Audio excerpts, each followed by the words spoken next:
Welcome to एडुजोस में आप सभी लोगों का स्वागत है। दोस्तों आज की इस वीडियो में हम लोग 27 नवंबर 2021 के सभी इंपॉर्टेंट करंट अफेयर्स के क्वेश्चन इस वीडियो में देखेंगे। इस वीडियो में करंट अफेयर्स के साथ साथ आपको एक्स्ट्रा फैक्ट्स भी बताया जाएगा।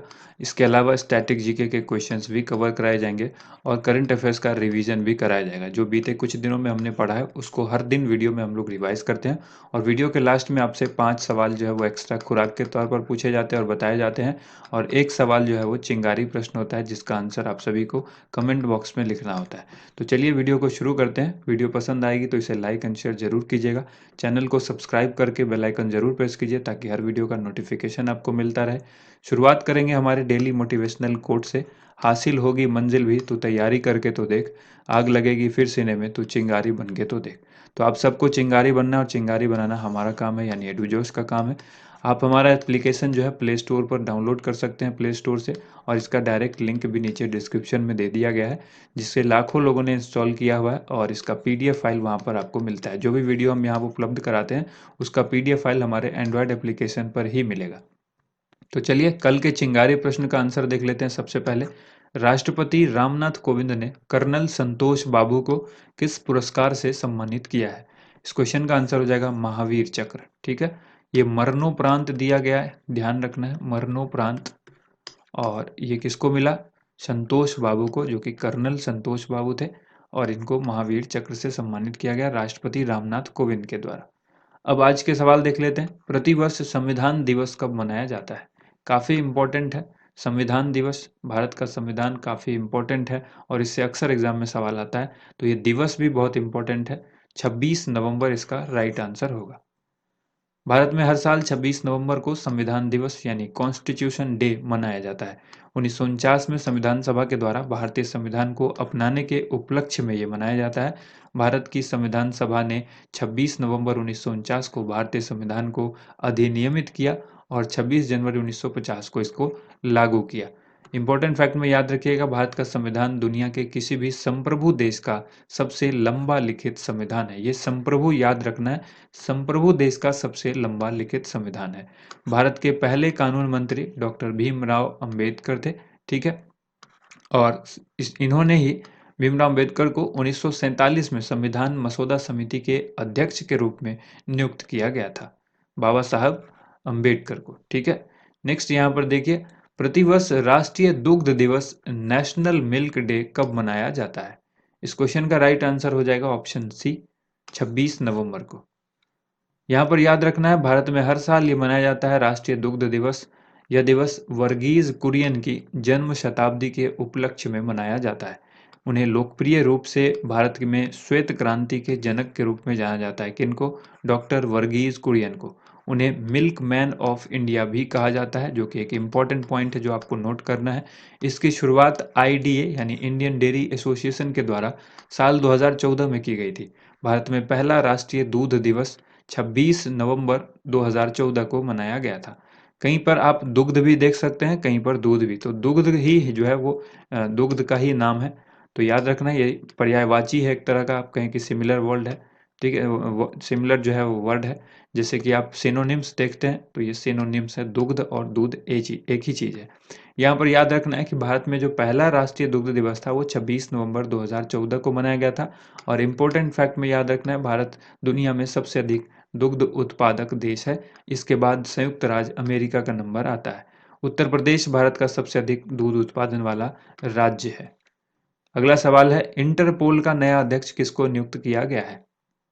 इंटरपोल के नए अध्यक्ष बने हैं Nasser Al Raisi.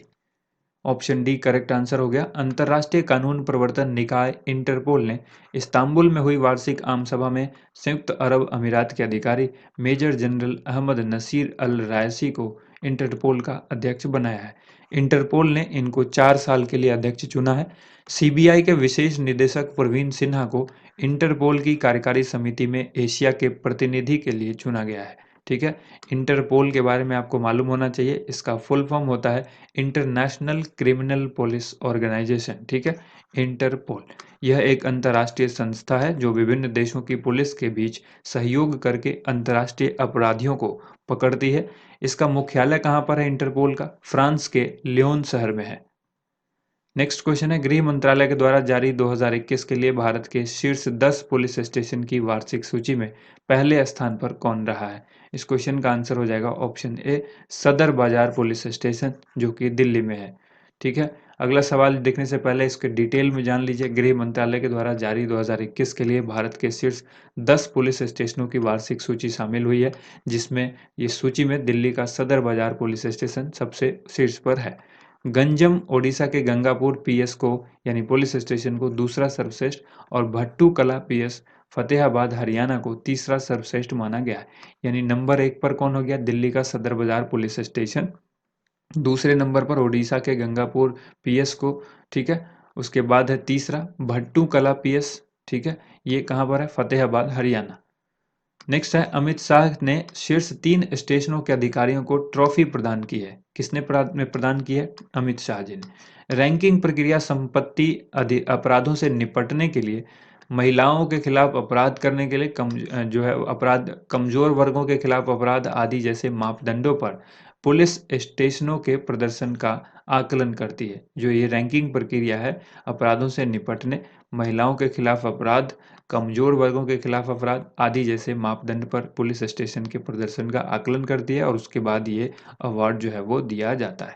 Current affairs revision में याद रखना है, इंडियन पुलिस फाउंडेशन की 2021 सर्वे की रिपोर्ट के अनुसार आंध्र प्रदेश को देश का सबसे स्मार्ट पुलिस का दर्जा दिया गया है। नेक्स्ट क्वेश्चन है, भारत को कितने साल के लिए यूनेस्को की विश्व धरोहर समिति के लिए चुना गया है?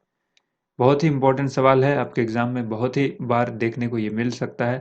चाहे आने वाला कोई भी एग्जाम हो, इसको लंबे समय के लिए आप याद रखिएगा। यूनेस्को की विश्व धरोहर समिति के लिए भारत को कितने साल के लिए चुना गया है? इस क्वेश्चन का राइट आंसर होगा ऑप्शन सी, 4 वर्षों के लिए। ठीक है, भारत ने एशिया प्रशांत क्षेत्र से यूनेस्को की विश्व धरोहर समिति में सीट जीती है। यूनेस्को की विश्व धरोहर समिति विश्व विरासत कन्वेंशन के कार्यान्वयन के लिए जिम्मेदार होती है। विश्व धरोहर समिति का अगला सत्र जो है वो जून 2022 में कजान में निर्धारित है। करंट अफेयर्स रिवीजन में याद रखना है, तेलंगाना का रामप्पा मंदिर भारत में यूनेस्को के द्वारा घोषित 39वां विश्व धरोहर स्थल है। गुजरात में स्थित हड़प्पाकालीन स्थल धौलावीरा जो है ये भारत का 40वां विश्व धरोहर स्थल घोषित किया गया है। नेक्स्ट क्वेश्चन है, मुकेश अंबानी को पीछे छोड़कर कौन एशिया के सबसे अमीर शख्स बन गए हैं? इस क्वेश्चन का आंसर हो जाएगा option number B, Gautam Adani. Mukesh Ambani जो एशिया के सबसे अमीर व्यक्ति थे, इनको पीछे छोड़ दिया है गौतम अडानी ने। ठीक है, तो विशेषज्ञों के मुताबिक यह ग्रुप मार्केट कैप पर आधारित एक रिपोर्ट के मुताबिक अडानी समूह के संस्थापक और अध्यक्ष गौतम अडानी हाल ही में रिलायंस इंडस्ट्रीज लिमिटेड के मुकेश अंबानी को पीछे छोड़ दिया है और एशिया के सबसे अमीर शख्स बन गए हैं। पिछले 20 महीनों में गौतम अडानी की कुल संपत्ति 83.89 बिलियन अमेरिकी डॉलर से अधिक की बढ़ोतरी देखी गई है। करंट अफेयर्स रिवीजन में याद रखना है, गौतम अडानी को ख्याति प्राप्त रामकृष्ण बजाज मेमोरियल ग्लोबल पुरस्कार से सम्मानित किया जा चुका है। अप्रैल 2021 तक फोर्ब्स की 35वीं सूची में अमेजन के संस्थापक जेफ बेजोस लगातार चौथे साल दुनिया के सबसे अमीर व्यक्ति बने हुए हैं। नेक्स्ट क्वेश्चन है, निम्न में से किसके द्वारा आपदा प्रबंधन पर 5वें विश्व कांग्रेस का वर्चुअली उद्घाटन किया गया है? इस क्वेश्चन का राइट आंसर है ऑप्शन सी, राजनाथ सिंह के द्वारा। आपदा प्रबंधन पर विश्व कांग्रेस के 5वें संस्करण का उद्घाटन केंद्रीय रक्षा मंत्री राजनाथ सिंह के द्वारा किया गया। इसका आयोजन भारतीय प्रौद्योगिकी संस्थान यानी आईआईटी दिल्ली के परिसर में आयोजित किया गया। 5वें WCDM का विषय जो है, ये WCDM का मतलब आपदा प्रबंधन पर विश्व कांग्रेस, इसका जो विषय है कोविड-19 के संदर्भ में आपदाओं के प्रति लचीलापन बनाने के लिए प्रौद्योगिकी, वित्त और क्षमता है। नेक्स्ट क्वेश्चन है, ये जो इंपॉर्टेंट फैक्ट है इसको याद रखिएगा। पहला WCDM 2008 में हैदराबाद में आयोजित किया गया था और इसका उद्घाटन डॉक्टर APJ अब्दुल कलाम ने किया था। नेक्स्ट यहाँ पर याद रखिएगा, करंट अफेयर्स रिवीजन में हाल ही में रक्षा मंत्री राजनाथ सिंह ने मुंबई डॉकयार्ड में INS विशाखापत्तनम को राष्ट्र को समर्पित किया है। अगला सवाल है, हाल ही में किसने भारत गौरव योजना नामक एक नई योजना की शुरुआत की है? इस क्वेश्चन का आंसर होगा ऑप्शन सी, भारतीय रेलवे ने भारत गौरव योजना नामक योजना की शुरुआत की है। इस योजना के तहत निजी टूर ऑपरेटर रेलवे से लीज पर ट्रेन ले सकते हैं और इन ट्रेनों को अपनी पसंद से किसी भी सर्किट पर चला सकते हैं, यानी किसी भी मार्ग पर चला सकते हैं। साथ ही रेलवे ने इसके लिए 3033 ICF कोच रखे हैं जो लगभग 150 ट्रेनों के बराबर है। करंट अफेयर्स रिवीजन में याद रखना है, Indian railway catering and tourism corporation IRCTC का फुल फॉर्म होता है। इसके द्वारा भारत का पहला स्वदेशी क्रूज लाइनर लॉन्च किया गया है। भारतीय रेल के दक्षिण मध्य मंडल ने पहली बार लंबी दूरी की 2 मालगाड़ी त्रिशूल और गरुड़ का सफलतापूर्वक परिचालन भी किया है। अगला सवाल है, सेंचुरी एलईडी लिमिटेड ने किसे मैजिक का ब्रांड एम्बेसडर नियुक्त किया है। ये मैजिक लाइट कंपनी है और इसका जो ये बल्ब वगैरह बनाती है, एलईडी बल्ब वगैरह, तो इस कंपनी का जो ब्रांड एम्बेसडर है वो किसको नियुक्त किया गया, तो ये किया गया सौरभ गांगुली को। ऑप्शन बी यहाँ पर करेक्ट आंसर होगा। सेंचुरी एलईडी लिमिटेड के प्रसिद्ध क्रिकेटर और 39वें भारतीय क्रिकेट कंट्रोल बोर्ड के अध्यक्ष सौरभ गांगुली को एलईडी यानी लाइट एमिटिंग डायोड लाइटिंग उत्पाद की मैजिक रेंज के लिए ब्रांड एम्बेसडर नियुक्त किया है। किस कंपनी की है ये? सेंचुरी एलईडी लिमिटेड की कंपनी है ये मैजिक, ठीक है, उसका एक ब्रांड है। करंट अफेयर्स रिवीजन में याद रखिएगा, हाल ही में सौरभ गांगुली को अंतर्राष्ट्रीय क्रिकेट परिषद यानी ICC पुरुष क्रिकेट समिति के अध्यक्ष के रूप में भी नियुक्त किया गया है। सेंचुरी इज नॉट इनफ, ये सौरव गांगुली की आत्मकथा है, इसको याद रखिएगा। हाल ही में बच्चों के फुटवियर ब्रांड प्लेटो ने प्रसिद्ध भारतीय क्रिकेटर राहुल द्रविड़ को अपना ब्रांड एम्बेसडर और मेंटर नियुक्त किया है। एडिडास ने बॉलीवुड अभिनेत्री दीपिका पादुकोण को अपना ग्लोबल ब्रांड एम्बेसडर बनाया है। अगला सवाल है, contested land India China and the boundary dispute, इस पुस्तक को किसने लिखा है, यानी इसके लेखक कौन है? इस क्वेश्चन का आंसर होगा ऑप्शन ए, मारूफा राजा। अब कुछ पुस्तक हम लोग रिवाइज कर लेते हैं जो हाल ही में लॉन्च हुई है। Resolved uniting nation in A divided world, ये बान की मून की पुस्तक है। India versus UK the story of unprecedented diplomatic win, Syed Akbaruddin की ये पुस्तक है। Shuttlers flick making every match count, Pullela Gopichand की ये आत्मकथा है। लाल सलाम स्मृति ईरानी ने लिखी है। Cooking to save your life Abhijit Banerjee ने लिखी है। Kamala Harris phenomenal woman Chidanand Rajghatta ने लिखी है।